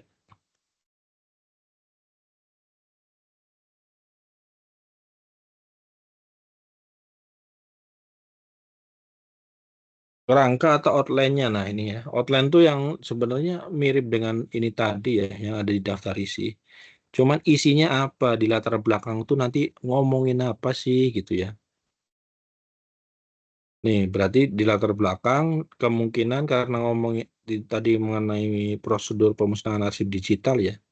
Fenomena transisi arsip ke media elektronik namun tidak dibarengi dengan pembersihan data. Oh iya nih, ini banyak ya. Resiko hukum. Nah ini outline ya. Kalau outline hanya seperti ini ya. Ini outline nih. Jadi pointer-pointer bentuknya. Kira-kira yang akan dibahas. Observasinya melihat langsung proses penghapusan data. Wawancaranya dengan arsiparis ya. Memeriksa berita acara pemusnahan. Gitu ya. Nah ini outline bentuknya pointer. Yang nggak sesuai ya kita ganti ya. Kalau ini udah ada bab pembahasan. Nah ini nggak perlu ya. Bab 45-nya nggak perlu. Sampai bab 3 ya teman-teman. Jadi dibantu pakai ini boleh ya. Buatkan kerangka atau outline, judulnya apa. Silahkan aja. Nah, nanti ketika nulis di proposalnya, karena sudah ada pointernya ini, yaitu tinggal informasi nyatanya apa, yang aslinya gitu. Jadi pastikan observasi, pastikan dapat data ya. Entah itu via apapun lah, pokoknya datang boleh, telepon boleh, apa boleh gitu ya. Dengan informasi yang ada itu, nanti dimaksimalkan ya. Pengolahan katanya pakai bantuan ini boleh, bantuan AI biar dari data yang sudah ada nih, hasil observasi, buatkan latar belakangnya gitu. Itu boleh aja. Nanti disusunlah itu ada 6 sampai 8 paragraf. Kita minta tambahan di situ data apa lagi atau informasi apa lagi yang dibutuhkan untuk menyempurnakan latar belakang. Nanti diberi rekomendasi tuh oleh AI-nya. Cari data tentang ini. Nah, kalian cari itu versi aslinya ya. Nah, itu kalau kayak gitu berarti teman-teman bisa memanfaatkan AI untuk apa namanya? Ya penulisan ya. Penulisan proposal atau artikel. Itu kami bolehkan ya, teman-teman. Itu dipersilahkan aja. Mungkin minggu depan mengenai apa penulisan referensi apa ya? Coba saya lupa.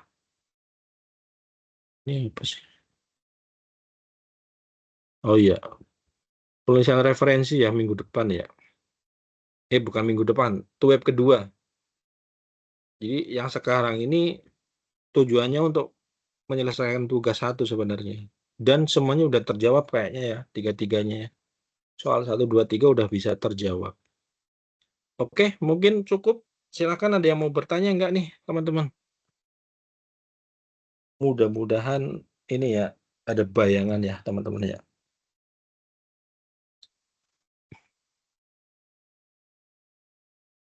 Ini antara nyimak atau paham atau nggak paham nih, teman-teman. Soalnya hanya diem aja. Silakan, ini ada yang rese nih. Rifki, Permisi Pak, silakan. mau tanya. Selamat malam Pak. Ini untuk mengenai tugas kami yang nantinya kan berlangsung selama 8 sesi ini ya Pak. Nah, Ya, untuk pemilihan judul ini apakah kita harus menunggu ACC dari Bapak dulu atau kita, ini kan dari tadi penjelasannya dari Bapak mengenai pencarian satu topik penelitian Pak. ya. Apakah kami harus menunggu ACC dulu dari Bapak, lalu kita jalankan sampai di tugas ketiga, atau kami bisa berjalan dulu di tugas satu, mengumpulkan dulu, baru nanti ada evaluasi untuk pembaruan gitu, Pak. Ya, jadi boleh kumpulkan dulu aja ya. Kumpulkan dulu aja. nanti ada koreksian biasanya ya, dari koreksian saya. Judul bisa berubah, nggak bisa aja ya. Di tugas 3 berubah ya silahkan. Misal teman-teman udah tugas 1, 2 ya, masih sejalan nih. Ternyata ketika observasi nyari data ya, bukan observasi, berarti ketika mengumpulkan data, untuk wawancara susah banget gitu. Susah, terkendala gitu, nggak bisa. Mau nggak mau teman-teman misal mau ganti ya silahkan, itu masih boleh ya. Jadi nggak harus tugas 1 pakai judul A, seterusnya A. Melihat ini aja situasi kondisi teman-teman aja. Kalau lancar alhamdulillah ya nggak ada kendala, pakai judul itu terus ya. Tapi kalau ada kendala di jalan mau diganti silahkan. Itu ya Mas Rifki ya. Baik, Pak. Terima kasih. Oke, yang lain ada lagi?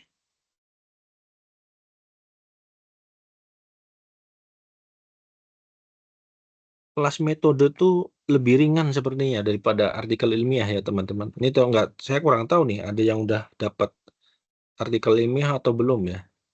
Kalau yang proposal tuh nggak terlalu berat gitu karena belum melakukan penelitian secara seriusnya, itu belum. Baru observasi pun mungkin udah bisa jadi proposal ya. Tapi untuk jadi tulisan ilmiahnya itu yang apa artikel itu mau nggak mau harus wawancaranya, harus nyari datanya beneran gitu. Udah melakukan gitu ya. Analisisnya harus dibuat gitu. Kalau ini tuh kayak konsep-konsepnya di proposalnya gitu. Kajian pustaka pun ya kayak konsep, kayak teori, ngambil aja dari penelitian sebelumnya yang sudah terbit. Entah buku, entah artikel jurnal gitu ya. Udah ada semua gitu, bisa disusun gitu. Cuman bahan awalnya aja, data awalnya, informasi awal teman-teman harus dapat gitu. Kalau itu udah dapat, wah enak nyusunnya. Bab 1, 2, 3 tuh kayaknya nggak sampai selesai waktu kuliah aja mungkin teman-teman udah jadi gitu ya proposalnya. Oke ya, harapannya aman nih tugas 1 ya teman-teman. Ini due date-nya 4 Mei, harapannya nggak ada yang tertinggal ya. Kemudian apapun hasilnya ya, upload ya teman-teman. Jangan sampai nanti sistem udah ketutup, ada yang ketinggalan. Nah, yang kayak gitu harapannya jangan ya. Ini waktunya masih sangat banyak ya. Kalau masih bingung, ini aja di grup nanya boleh gitu ya, biar semua juga baca, semua juga mungkin masalahnya sama, saya masih bingung yang ini gitu. Silahkan aja tanya gitu ya. Itu boleh-boleh aja ya teman-teman ya. Jadi saya nggak pengen kelas kita tuh ada yang nggak paham tapi diem gitu, jangan gitu ya. Ya nggak paham di mana, biar kita bantu gitu ya. Karena ini semua saya keluarkan gitu ya. Template sudah disediakan. Beberapa database untuk membantu, sangat membantu bahkan ya, tersedia online. Kemudian apa lagi ya? AI saya nggak membatasi, kalau mau pakai silahkan ya. Jadi nggak ada alasan untuk saya nggak bisa ngerjain, itu nggak ada alasan ya teman-teman ya. Saya rasa cukup ya. Nanti untuk presensi sekali lagi ya, presensi kehadiran saya bisa cek setelah MS Team ini ditutup ya. Ditutup nanti otomatis ada Excel-nya. Excel-nya nanti saya pindah ya ke presensi yang ini. Jadi kehadirannya nanti saya cek berdasarkan itu ya, Excel yang dari MS Team. Jadi nanti di sini akan saya isi satu-satu. Misal Mbak Desi, Mas Amiruddin, walaupun hanya 10 menit, 15 menit, selama ada datanya, saya isi full ya teman-teman. Misalkan ada yang gangguan karena hujan, sinyal, dan seterusnya, usahakan teman-teman join aja dulu gitu ya, biar kecatat ya. Yang nggak ada namanya, yang itu, yang ya mau nggak mau, saya nggak bisa ini ya, nggak bisa mengisi kehadirannya, absen ya, istilahnya absen ya. Kalau yang present itu yang hadir ya, gitu. Oke, saya rasa cukup ya teman-teman ya. Ini terakhir, nggak ada lagi yang nanya, beneran? Oke, kalau nggak ada, mudah-mudahan apa yang saya sampaikan bisa bermanfaat ya. bisa minimal teman-teman tahu garis besarnya, mata kuliah metode penelitian, outputnya proposal, proposalnya template-nya sudah tersedia, ikuti aja template itu gitu ya. Kemudian kalau ada masalah, boleh nanya ke saya, boleh di Japri boleh, di grup WA boleh ya, silahkan aja. Di grup WA aja kalau bisa. Kalau grup itu semuanya bisa baca, mungkin ada yang malu nanya, oh udah terwakilkan nih pertanyaannya, itu boleh ya. Di grup WA kelas saja ya. Itu silahkan ya. Kalau mau Japri, kemarin ada yang Japri kayaknya. Saya entah kelas ini atau kelas artikel ilmiah ya, sudah ada yang Japri sebelum perkuliahan mulai. Saya punya judul ini gitu. Bagaimana itu Japri kemarin, saya lupa kelas ini atau artikel ilmiah. Nah, itu kan berarti dari awal mereka dia udah menyiapkan nih idenya gitu ya. Tinggal kira-kira bisa ditulis nggak ya gitu ya teman-teman. Oke ya, cukup. Terima kasih banyak. Kurang lebihnya mohon maaf. Assalamualaikum warahmatullahi wabarakatuh. Sampai ketemu di tweet kedua. Waalaikumsalam. Saya Terima kasih Bapak. ya, saya izin stop. Saya